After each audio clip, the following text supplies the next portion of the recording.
ابو بکر صدیق رضی اللہ تعالی عنہ خلیفہ اول، جو تمام علماء کے نزدیک تمام انبیاء کے بعد سب لوگوں میں افضل ہیں، جن کا جنتی ہونا یقینی ہے، جن کو نبی پاک صلی اللہ علیہ وسلم نے جنتی ہونے کی بشارت دی ہے، بلکہ جنتی جماعت کا سردار بتایا ہے، اور ارشاد فرمایا ہے کہ ابو بکر کو جنت کے 8 دروازے پکاریں گے، 8 دروازے اس کے لیے کھل جائیں گے، جس دروازے سے چاہے جنت میں داخل ہو جائے۔ اس سب کے باوجود ان کا حال یہ تھا کہ خود کو کہا کرتے تھے کہ کاش میں کوئی درخت ہوتا جو کاٹ دیا جاتا، کاش میں کوئی گھاس ہوتا جس کو کوئی جانور کھا لیتا، کاش میں کسی مومن کے بدن کا ٹوٹا ہوا بال ہوتا، کاش میری ماں نے مجھے جنا ہی نہ ہوتا۔ پھر ایک باغ میں بیٹھے تھے، دیکھا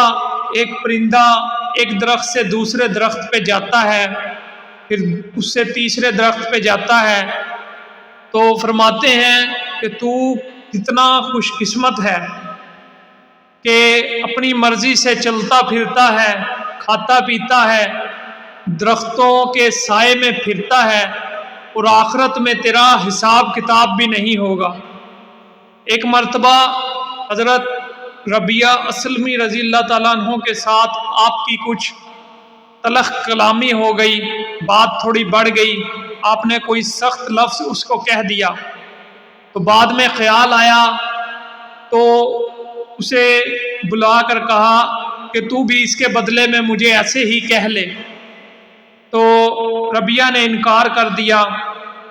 تو آپ نے فرمایا کہ یا تو مجھے کہہ لے یا میں حضور کو جا کر عرض کروں گا۔ تو بنو اسلم کے کچھ لوگ آئے ہوئے تھے، وہ بھی بیٹھے تھے، تو آپ چلے گئے، تو وہ بنو اسلم کے لوگ کہنے لگے کہ یہ بھی عجیب بات ہے، ایک تو خود ہی زیادتی کی اور الٹی خود ہی حضور کو شکایت کا کہہ رہے ہیں۔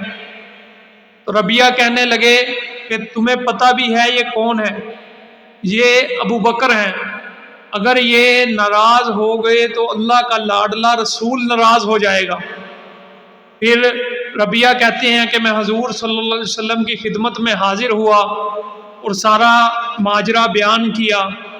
تو نبی پاک صلی اللہ علیہ وسلم نے ارشاد فرمایا کہ